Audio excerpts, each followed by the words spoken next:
would you talk about natural inclinations in a person from childhood, you know, and how education should be about, recognizing those inclinations, and Yeah.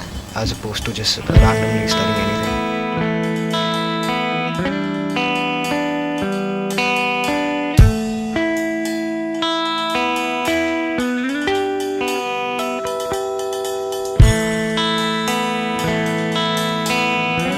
Progress universal. If you work for human unity, that means you are working for universal, it's not for one person. I don't want to work for one person. So, in my life, I better work for human unity. And people also should understand the human unity. What is human unity?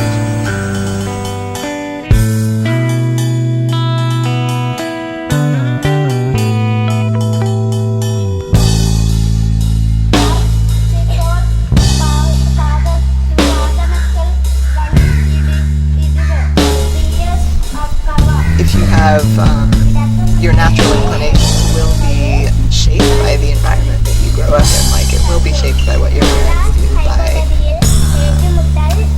what kind of environment you're in. But it's not like in a schooling system where there's certain deadlines and guidelines set on. You should know by this age, and you should be studying this at this age. You won't succeed unless you get a certain score at this by this age.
I came here almost like immediately after I found out about it. I heard about Sadhana Forest first from a friend who had been traveling in India, and it interested me a lot because I was working in Spanish language advertising.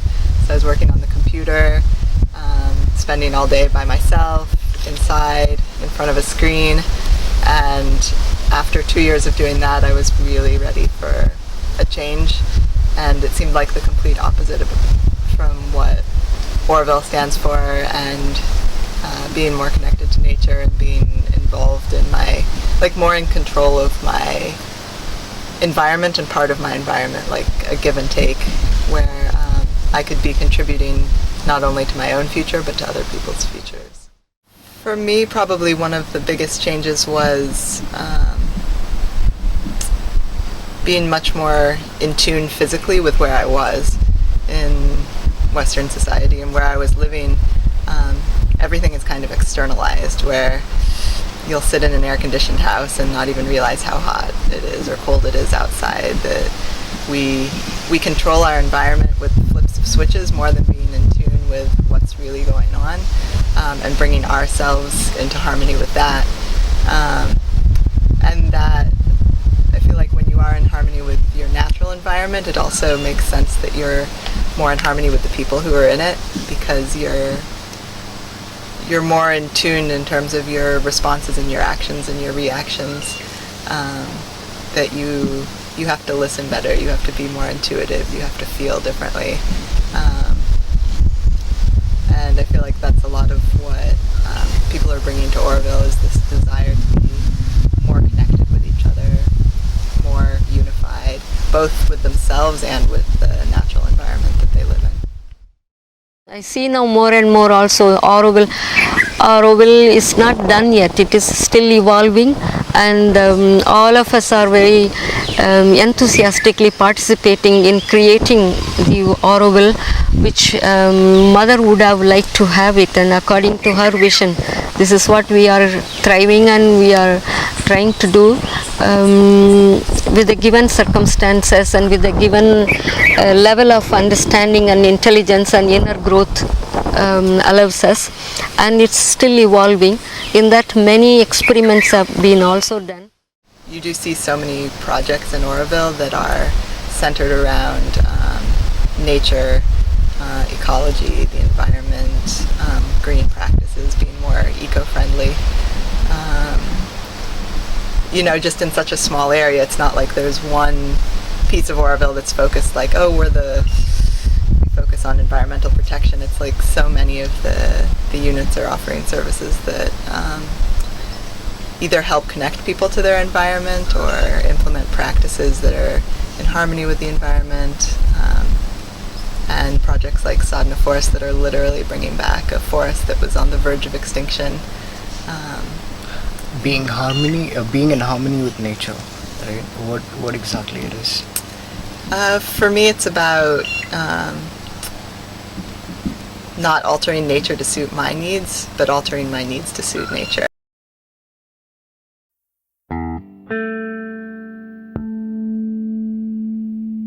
Yes, mother has also written a lot about and a lot on ideal child and what is child and what is teacher, and she defined that child knows already everything. You only be a guide. Whenever it stumbles or whenever it needs, you just give a helping hand, and teachers are only helping them to discover as they are small. We need not teachers are not going to teach them.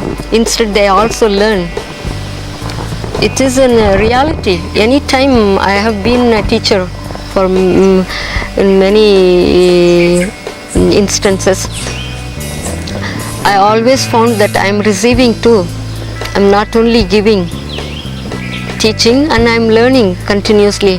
In fact, everybody whom I meet, all of them are playing the same role of teaching each other. So this is one, and also mother has mentioned particularly in Auroville, schools in Auroville, that there is no certificate, or education should not be to earn the certificate or diploma or degrees. Instead, it only has to give you the knowledge for which we equip you, so that you pursue a matter with more authority of the knowledge, and which guides you to explore and make this journey easier and truer to oneself. Also here, jobs are not based on any educational certificates or diploma or degree. Auroville is very different. They will only want you, if you want to go and join a job, and they will ask you, do you like this work, and you know how to do, fine. Even many people learnt the work while doing. I have not done, but I am interested in doing. This is already a welcoming. The first step, interest. If you interested in it is, and the next step is learning. So the learning will come. This is how Auroville also functions.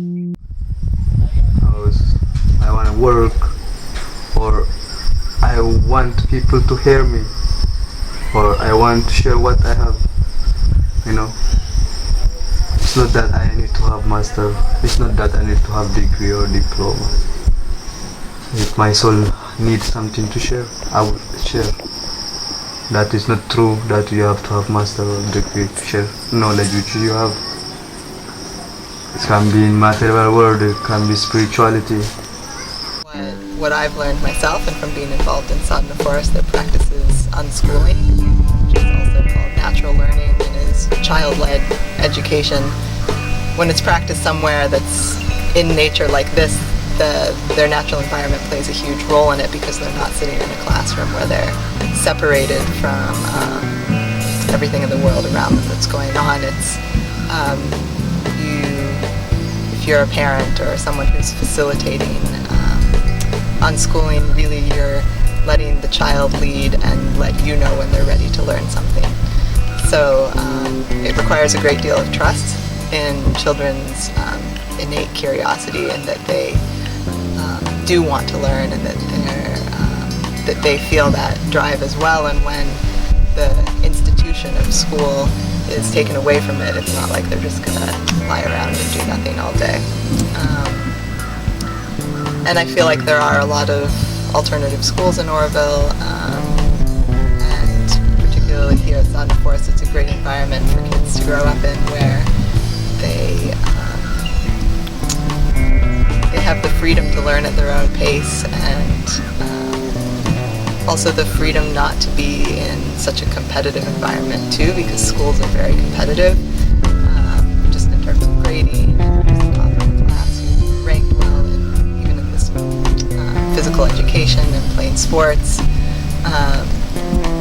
It's very competitive, and I would say competition is one of the qualities that doesn't lead as much to human unity because rather than working together and collaborating to create something, you're working against everyone. And so it doesn't really, I would say it doesn't contribute to human unity.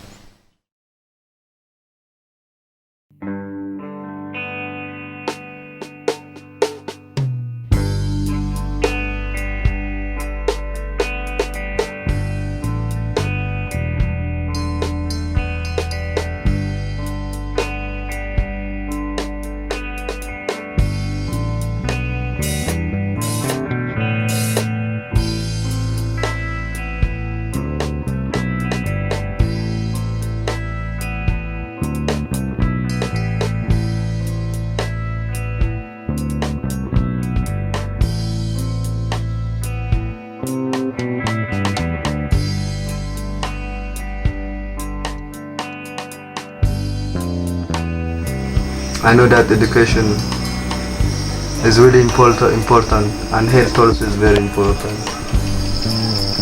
So in outside you learn things with the writing, with the computer. Here you do physical, you do three things with the teacher, with the computer and physical. That's more education for the youth of Auroville. It's not like every youth want to, looking for study, but people who want to study, or the youth of Auroville who want to go to school, they will go to school and they will get education. And yeah, for me it's fantastic as I see. It's different when I compare youth from outside and youth from Auroville.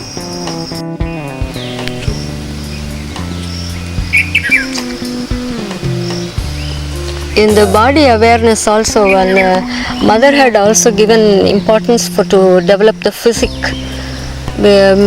She said that the physique should be so conducive to receive the light from all the directions and from up or from the ground or all the directions, so that we become transparent and translucent and we reflect the light and we take back the light and we become like a flute in the Krishna's hand, like a wind goes in and out and we can play divine music. It's the same way she also was particular in making this.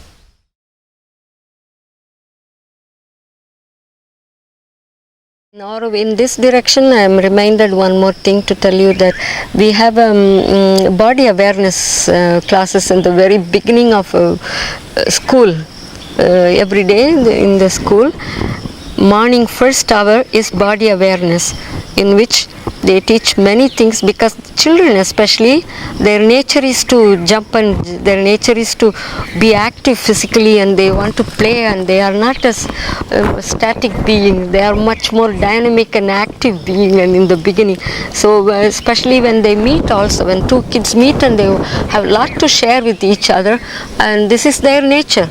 So that's how Auroville pioneers who invented body awareness program. So what is First when the children enter, they are allowed to go and play. First, and it is conducted by the teachers.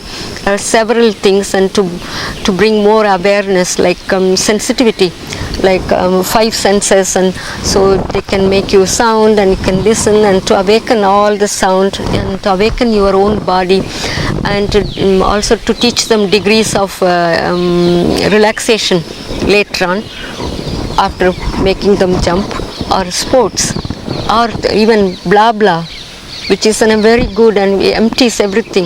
And then the next period they are very receptive and bright. Of course, while doing this body awareness, lots of oxygen also has gone in, which makes them more energetic, and they are very receptive and easy for teachers to part with their lessons. Children like this. Each child has their own unique, innate abilities and correct times to learn things, and by streamlining everything and having kids grouped by age and sometimes by gender, and separated and really institutionalized, it's not a very diverse setting.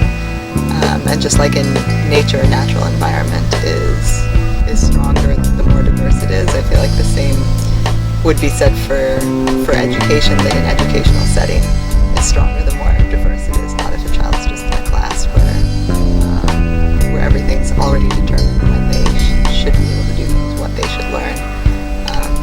But in a community such as Auroville, it's incredibly diverse. There's out in the forest where they're interacting with kids from different cultures, people of many different ages, people coming from all sorts of different corners of the world with different backgrounds that they can share with the children. That creates that diverse environment. Our ancient Gurukulam, our teachers, ancient students, they lived with the teacher at home. They lived together and they participated in every action. Teacher is involved, part and parcel of the student. It is not that means it focuses that learning is not only academic oriented from the book only. Learning from the nature, from very life, learning from the life and the life at every step of life. This is what also lately we are forming, and also will develop the very close relationship with the teacher. Very close relationship, and not divides like modern teachers. They have such an destructive way of approaching the children with hierarchy, and the system is authoritative, which makes already the person so egoistic and puts them in an artificial state, and which they even not aware of it. And of course, from that space of consciousness, I don't think so you can deliver some nice things to anybody, let alone young children.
Yes, you are rightly saying that the advantage of living with the Guru, that he knows what the children's attitude, in which subject they are interested, and they can teach them.